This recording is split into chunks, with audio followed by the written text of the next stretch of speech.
They told me Karachi wasn't the place for a b-boy.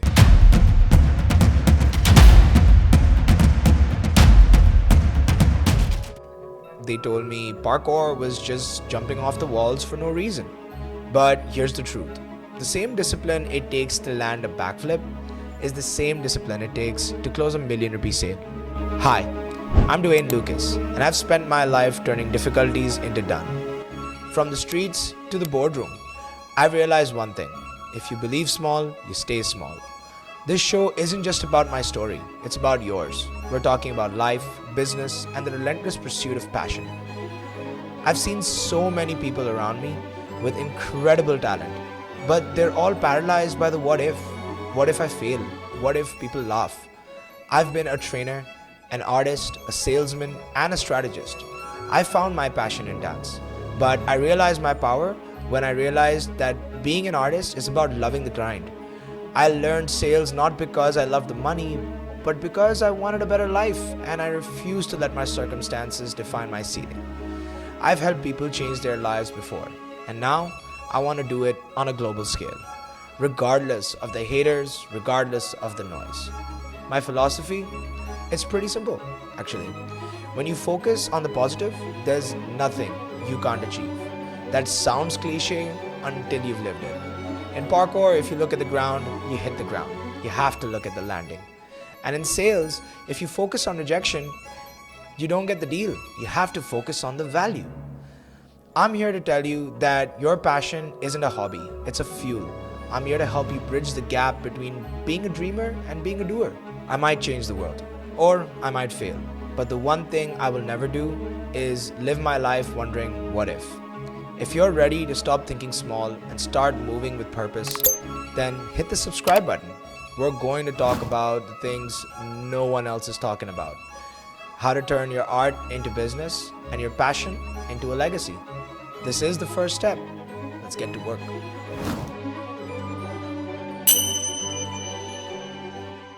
Hello everybody, welcome to the show.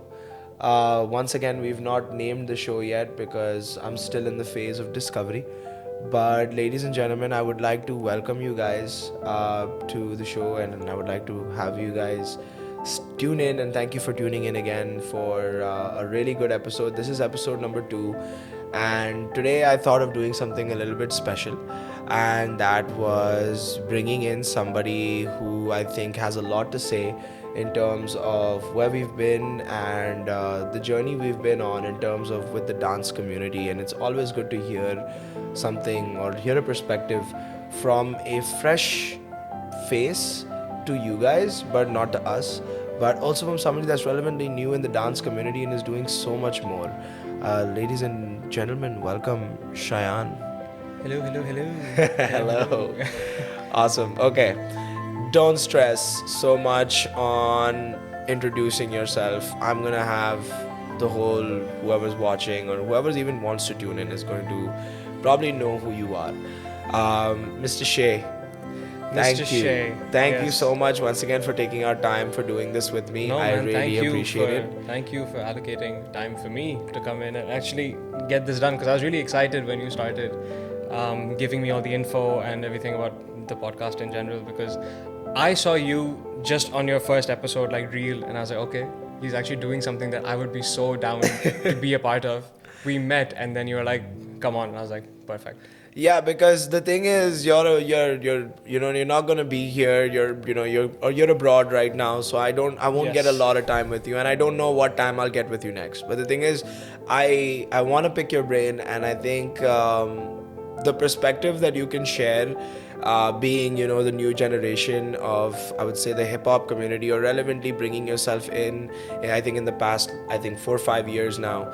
And the things that you've done in the past 4 or 5 years, you've stood out from a lot of, I would say, of the dancers that try to make their way, come in and, actually accept hip hop as it is.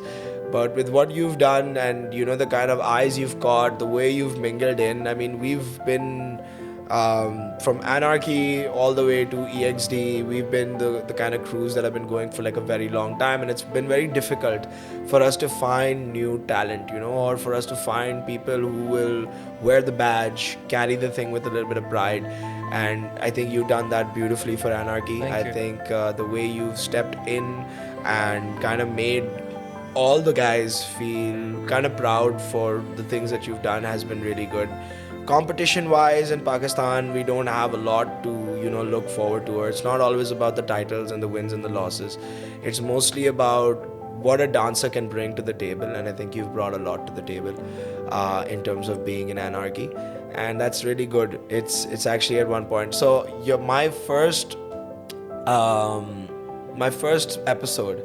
I'm not sure if you watched the whole thing, but the battle that I had with you was kind of it was my wake up point, that 7 to Smoke that you did with us Yes. was the highlight, because I was so scared of going up against you guys again, and then you guys were all fresh into it and you all were hungry and Yeah, I was like, I remember how I was feeling at that time also. I was at a point where I was like, okay, I'm like dead in the middle of training and kind of trying to find my kind of authentic movement and see how I can push myself. But I was like smack in the middle of trying to push myself. So I was exhausted, if you think about it. And we did that 7 to Smoke, and I was listening to songs that kind of worked for training, and it was very similar. Like, when you go do hip hop freestyle training predominantly, or even breaking training, it's a very specific type of music that you're training to. It's not just like all style music. Like in Red Bull Dance Your Style, you have just mainstream music playing. Absolutely. It's rarely that. So I had only just got used to those SoundCloud training beats, stuff like that, And I was still trying to be in a place where I could actually show off in the battle, because battling is one game and then just freestyling is a whole other thing. So I was still trying to find the balance between those two things, and I was struggling immensely. Like, I don't think I did very well, but that's me looking back. To be very honest, when I'm on the completely opposite side of the spectrum then, because I don't know whether you guys are struggling or not, or maybe this is just every dancer before they get into the battle kind of thing, and that's really good, because I was specifically talking about the kind of mentality that people set into and why we do what we do in a battle. Even we're so scared at the initial start, we don't know whether we're going to be able to do it better or we're going to be able to do it good, but then the fact that we do it and then it comes out just feeling amazing, it's not even about the whether we win or we lose. It's the feeling of feeling that is outstanding. Man, the first battle I did with you guys, it was Underground Rumble 2021. Yes. Right? That was the first time I actually got into all of this. I met you all for the first time. I had only ever spoken to Teshi through WhatsApp by then. I didn't know anyone. But the reason that I signed up for that battle was because of the EXD 10-year anniversary jam, which was 5 years ago, and the 15-year one just now. So it's crazy to think that was that long ago. Yes. But a friend of mine brought me over to the jam, said, you're going to like this vibe because you're like into dance. I'm not really a dancer at that point. I've just kind of discovered it for myself. I come in and I'm seeing all of these insanely talented people. I'm seeing EXD breakers. I'm seeing Anarchy do a performance, and I'm like, so I'm telling you, I manifested this going into Anarchy. I saw them standing next to each other in those jerseys, and I'm like, I want one. Very nice. I mean, I like it. Yeah. Ambition. So, I mean, on that note, I would like to just catch you right there. When you are somebody that is ambitious, there's a lot of people that are scared of chasing that particular ambition, and I think I would take away business from dance very, very lightly. Like, I wouldn't say it's a short form perspective, but ambition is something that I feel that a lot of people struggle with identifying. Tell me a little bit about that moment for you. Like, what was it when you were thinking in your head that I want a jersey, I want to wear that jersey? What was did you plan the rest of the journey ahead? Did you think that in a year or two you'd have it? What was going through your thoughts at that moment? I can actually place myself right at the beginning of when that jam had first happened. Was like, I knew I enjoyed myself when I came back, and I knew that I'd want to be a part of something like that, because at that point I was just the only kid in my school that was dancing or doing something artistic. Everybody was into sports, everybody was into the mainstream things that you're usually into at that age, especially because I was very young. I was 19, I think, when I first came to that jam. So I was like, okay, maybe I can find some sort of belonging over here. So for me, it wasn't really the ambition at first. It was more just kind of trying to find my people. And when I did the first Underground Rumble, battling for the first time, everyone kind of cheering me on, which obviously was so validating at the time. It ultimately kind of let me understand for myself that okay, maybe I'm not that sports guy or so and so guy. Maybe I am just the artist, and I wasn't in the right environment at the time. But this might be the right environment for me, and it just helped me push myself, because then I was talking to people that understood the language I was trying to speak, right? Absolutely. And then I was like, okay, another battle is happening. EXD is doing it. It was Styles Clash, right? Yes. And then Our Culture 5 was happening like a month after that. I was like, Yes. okay, so I really have the time to be able to see what I can do in terms of battle. And at that point, I had no education on it. I had YouTube, basically, to educate me. There's a long story on that. You would not believe that every one of us that has who you look at today, or who you see, try to lead the way for others. All of us in this dance community started off that very same path. Like when we were young, we didn't have a lot of mentors. So the best thing that we would look forward to was YouTube. That time YouTube used to run on 360p and like 140p, like I don't know what you call the frames of it. But that's how those videos used to work, and we used to download them and keep them on our phones and just run to the parks and open those tutorials up and be like, acha, this is how it's aise hota hai, theek hai." For me, it's just like, so I would wake up early in the morning to drop my brothers to school, right? So I would just do that. I drop them off. My mom's at work. No one's in the house. Door locked, full volume, and I'm just copying off the twins, from YouTube. It's amazing. A big shout out to one of my friends who is in Dubai right now. He finally met up with the twins, and he spoke to them about how our culture is, and they gave like a pretty good word in, and it was really nice. And that's the whole point of how we imagined at some point that we would meet the people that we are actually watching on YouTube, and we would actually want to stand in front of them and shake their hand and be like, oh my god, we're finally here. So as a dancer, it was something that we never knew. So ambition for us as dancers was always about doing more than what we did yesterday. Dude, I have to acknowledge the fact that even when I look back at you guys' journey and where I stepped in, and then how it's progressed from there, because it's been 5 years since I've known you guys, which is crazy to think about. Time goes by 5 like years, this. man. So it's just this idea that we are following people from YouTube. We're looking at all of their work. We're so inspired by them. And for us, like in Anarchy, predominantly it's the French dancers or the European dancers, and we're really looking up to their work, right? And we have now in recent times been lucky enough to actually meet those people. Like I'm in England, and I've met Nikhil from UDAT. I've taken workshops from him. I've met Odilon, and these, even if people don't know who these are, for us these are big names. Exactly. And then shout out to Teshi, who is my crew leader, my really good friend. He recently went to France. He spent a lot of time over there meeting up with some of the most talented people. And I remember I was in England at the time, and he just video called me, and all we did was nerd out. He went to the Black Hole Battle, which is like huge in Paris. And we were just nerding out like crazy. He's like, I saw this person there, I saw this producer there, I saw Tella X, he was there. Arabic Flavor Music was DJing, and I'm just like, oh my god. And that's the So best part. excited. So I've traveled with Taishi. Yeah, of course. And when I traveled with him the last time when we went to DXB, I realized, okay, the dude's got a lot of potential in terms of the knowledge of this, and he studies it religiously, and I love that about him. I've set up a good session with this guy, because me and Taishi have had conversations now for over 10 years. And the way we talk and the things that we talk about, I love just sitting down and indulging into a conversation with him, and I feel like you guys have always brought something new to the table. Tell me a little bit about England, Shay. So I'm going to dive in a little bit. Let's have a little bit of a I would say a realization, an eye-opening moment, because a lot of dancers that start, they think it's just here, and they think, okay, Pakistan is what we're doing and Pakistan is where we are, and I appreciate that for them so much. But the ambition of going out and testing yourself in a community or in a battle sense against dancers that are not of your understanding or not of your culture, and you see a very different side of it. Tell me a little bit about that side of the culture. You're living there now, you're studying there now. I think you just finished your I did, university, yeah, right? yeah, I graduated. Congratulations Thank on you, that. thank you. So I mean, now that you've finished your uni, what's your plans? How are you approaching these things? Tell me a little bit, tell these people a little bit about it. Yeah, so I'll be a bit blunt as well in just the factor that I would have been the same.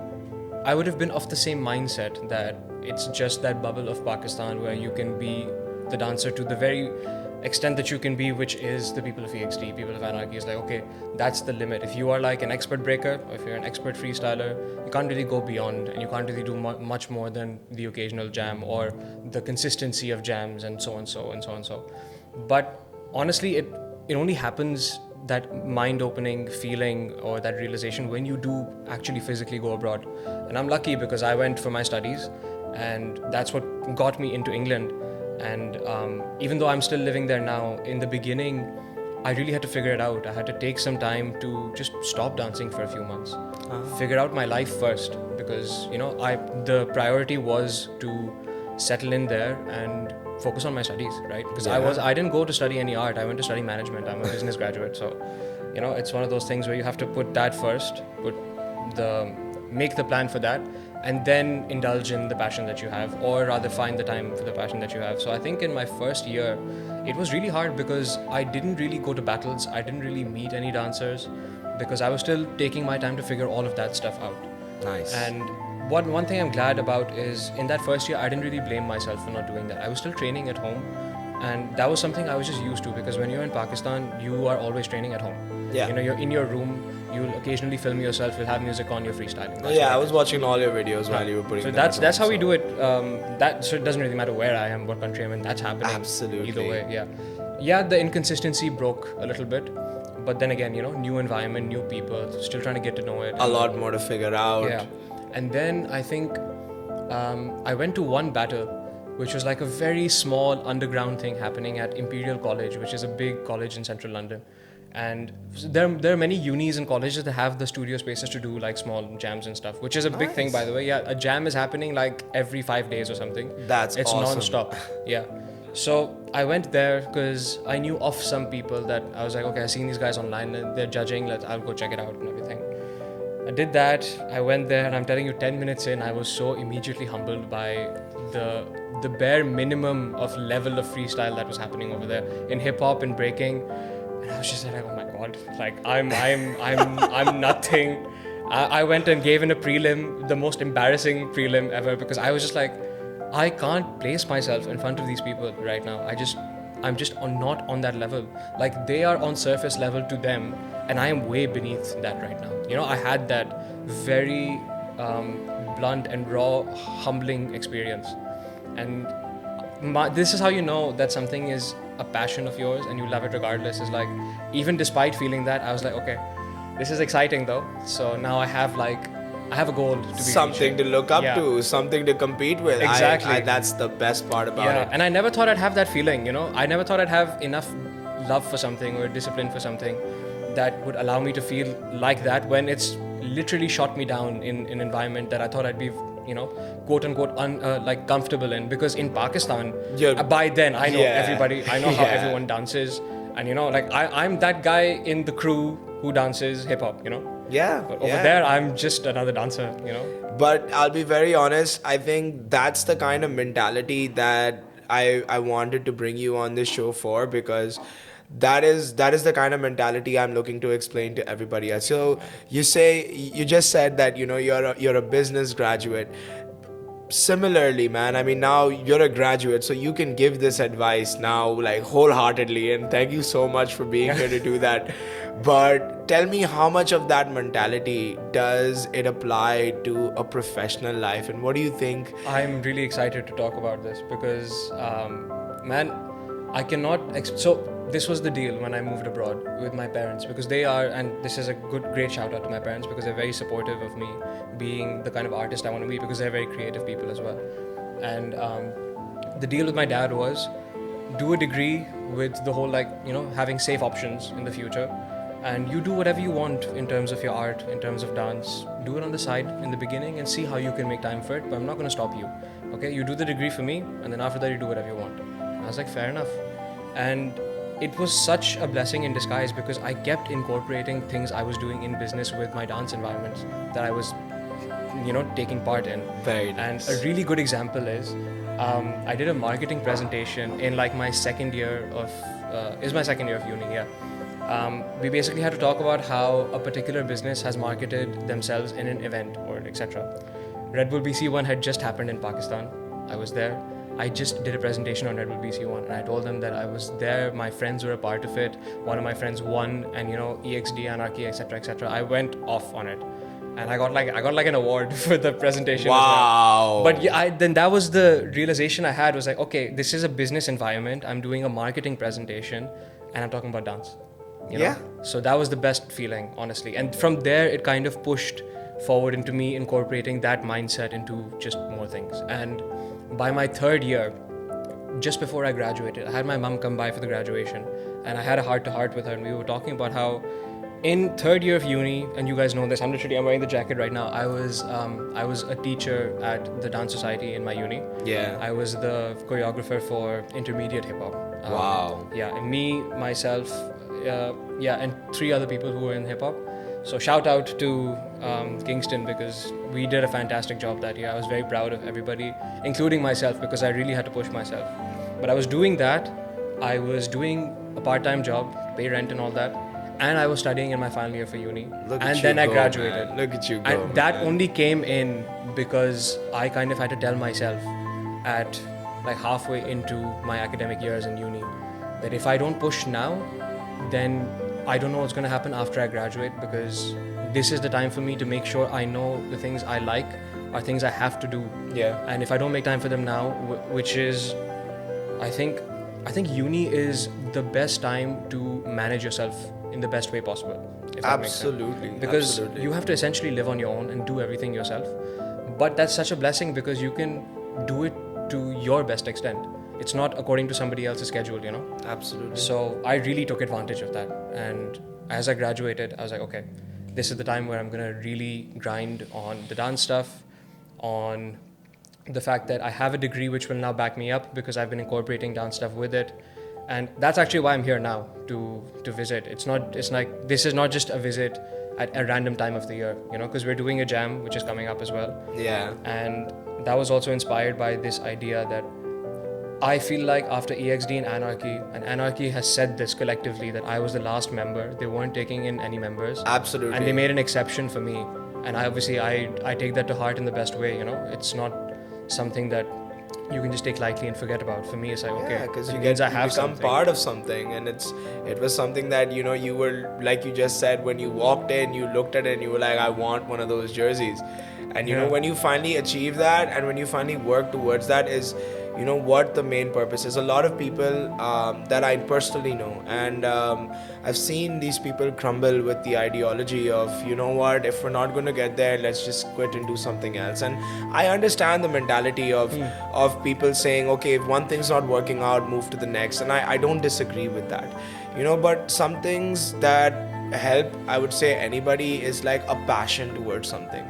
Like you're just now mentioning, you got humbled when you got there, but now you're also telling me that you did a choreography and you were moving forward with it. I mean, that shows me where you didn't want to stop, you didn't care about stopping, and that's so important. And that is something that I feel like what people need to hear, that it doesn't matter to what extent do you go. Like some people believe that, until you don't get to XYZ level, you're not supposed to be proud of something that you've done. I say bullshit. Yeah, man, dude, look, I've found that being an artist in any practice, it's not even just being a dancer, it is solely 110% about your journey as an individual. Absolutely. And we were with Anas the other day, who's a former dancer. He said something that has stuck with me since you two were having that conversation, because it was between you two and I was just there in the room. And he said, it's like, art is a beautiful thing, but you need to know what it's doing for you. For you. And I was like, damn, that's so profound, dude. Where have you been with that info? And it just completely, it unlocked something in my head where I'm like, yeah, that's exactly what it is. And that's what I've been doing unconsciously even. I've been trying to see what it does for me. And that's where the authenticity also comes in, isn't it? Absolutely. Once you figure out that you're doing it for you, and then, Absolutely. you know, that's where your USP comes in as well. Exactly. You gotta figure out who you are. I think this year, the whole reason why I started this podcast was because it was finally that point where I figured out my authenticity. You know, I've been doing sales for 10 years now, and before I started, even at one point when I was dancing, everybody told me, "Hey, you're crazy. Don't do these things, man. Not gonna work out. Nobody dances for a living in Karachi." And then I broke that stereotype when I was doing back-to-back theaters, and I realized, wow, okay. But then the switch came down to when real life hit. I had to look at a lot of other things on a different aspect. And I love the fact that while everybody was jumping into the fastest and most safest jobs, I took the most riskiest one because I felt like it was another journey again that I was about to head on. Now, I mean, you're a business major, so I mean, for somebody who is studying and understanding how businesses operate and how businesses work, what's some mentality, and you can free float on this question, but what's some mentality that you think people in Pakistan should have specifically towards business? I mean, you're studying it from the market that they're trying to conquer. Everybody wants to get into the UK market. They want to understand how that market works. It's a big, diverse, and a very dynamic market, right? And people from Pakistan are jumping in. You've noticed that the nightlife in Pakistan is mostly because our business relevations are mostly towards, the UK, US. People are on like what they call call centers are not really call centers. They're actually people trying to operate full-fledged businesses, but they're just attacking a different market. Yeah. What's an approach, what's a mentality that you think these new people or newcomers or anybody that's deciding to really understand the diversity of a market, what's the kind of business approach you think they should be taking with Pakistan? Man, there's so much to say about that, honestly, because I feel like Pakistan in general we are known to be hardworking people in general, especially in business, and that's always a good thing.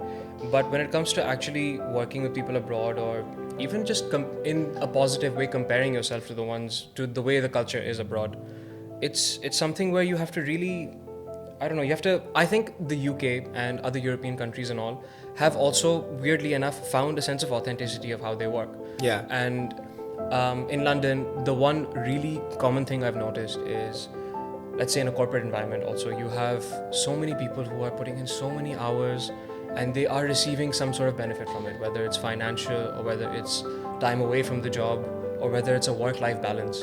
I think having a work-life balance, for example, is really difficult in Pakistan because a lot of other things get in the way. Absolutely. There's the condition of the country itself, then there's the politics of it, there's what city you live in, there's so many factors to think Absolutely. about. But one thing that I have been really thinking about in terms of a business perspective, and something that I think really resonates with me, because I'm not the type of person who can see myself in a 9-to-5 corporate job. Absolutely. For me, it's more working for myself.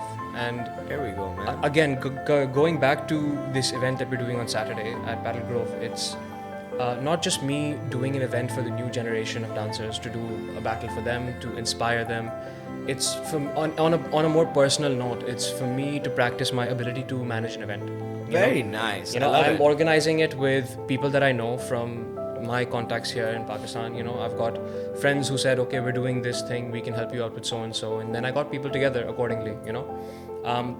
And it all stems from this idea, which I got from the UK, speaking to the people there, speaking to the students who were in my business course, and another friend of mine who was actually in a different course. He was in the architecture course, but a business nerd, and Nice. said to me that when you do architecture and you are studying the course, they teach you how to be an architect, and they teach you how to act as an architect and how to design things when you get the job in the big company. But no one teaches you how to run a business if you want to practice yourself. All you know are the skills of an architect, but you don't know the accounting side of it. You don't know all of the other business logistics that fall into place when you want to work for yourself. Absolutely. So he actually inspired me with this idea, and he created, he's working towards creating a software that actually helps architects with that problem, with the admin work. Makes And I sense. thought, man, that simple idea can be so well incorporated in Pakistan for artists in any regard as well. Yeah. Create admin work for them, create events create a portfolio stating that you can do so and so for them logistically, all they have to do is practice their art. And then they can bring that practice that they have into your plan, and you can, for example, in my situation, create an event, right? Yeah. I didn't have to worry about dancers, having an issue with creating or choreographing or anything, because for us it's freestyle, right? So all I had to say to them was, if you guys are in training and you're in form, we're doing so and so, come over here. Yeah. I'm gonna handle the rest, and that's what's happened so far. Good. So this is me kind of saying that, one thing you can take from abroad is that most people are on the grind, on the hustle, doing things for themselves, and there is no judgment behind that. You figure the money out, you'll figure the business aspects of it out, you will make mistakes, trial and error, so and so.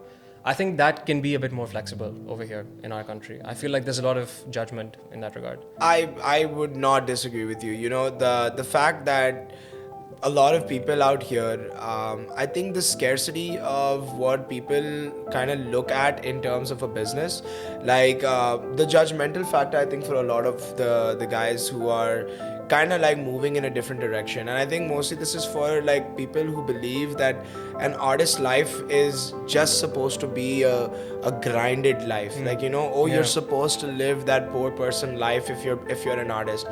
But in honest fact, I've seen people who are artists, and who have just managed the training, the timing, and then understood, wow, we can make money from this. Yeah. And then they don't just make money, they start opening up, they start stabilizing, they start giving themselves stability to continue dancing and to continue doing things. And I think that's where they forget, that grind is still going. Once they get to that comfort point, then they're happy where they are. And staying in that comfort means that then they take out all that time to dance. And I love that they do that. But you've got so much more potential, and you can do so much more as you go. And I'm so happy to hear about everything, man. Like, genuinely, it's so good to hear your approach to things. And I'm happy I get to have this conversation with you on camera, and we get to do that sort of thing. It's been a wild thing. Tell me, so we're gonna go ahead and just come to the point now where I want you to tell me a little bit more about the event that we're gonna have this Saturday. Tell me how it is, because once I air this episode, this is episode number 2, guys. I hope you guys watched the whole thing so far, because this guy was talking for a very long time and I was talking for a very long time. But you need to hear this part because it's coming this Saturday. So tell me more about what's going down this Saturday. What are people going to be doing this Saturday? How is it going to be working out? Go ahead and brief me. So this Saturday, 17th of January, there is a new paddle court and studio space offset court opening up called Paddle Grove. It's in Karachi near CBM, and essentially we are doing a soft launch for the studio space. And the person that's in charge of all of that is someone that I know. And I got in touch with them because I needed a space. I had an idea for a battle and an idea for an event. And we got to talking and we managed to make something work and lock in the dates. And essentially what's happening is the event is called Bridge the Gap. And the reason it's called that is because it's about essentially what happened with me and EXD in Anarchy, which is they brought me in as the new generation dancer and helped me work my way up to then me finding my own path as a dancer, right? And now I want to kind of create a space for those OG dancers to come back and test themselves if they want, or just have fun if they want, So I've got a category called a 7 to Smoke, another 7 to Smoke happening. Yay. That's gonna be for them. That's gonna be for the high level dancers, and then I'm gonna have a top 16 1 versus 1 all style for the newer generation of dancers, the younger kids, or the teenagers, or the inexperienced dancers who want to come in and they want to test themselves. They want to show what they have, or they just want to see if battling or freestyling is something for them. So we're gonna keep that an open space for them, because I feel like I was an exception, So it's just, it's one of those things where platform for a new generation. Well, I'm extremely excited, Shay, and thank you so much for doing this with me. I'm so happy I got this conversation on camera once again, and this was amazing, bro. Thank you so much for doing this with me. See you Saturday. See you guys 17th of January. 17th January, man. Thank you everybody for tuning in. I hope you guys enjoyed today's session, and I hope there is something that Shay mentioned today that you could take away from this clip and you could learn from. Till then, let's get to work.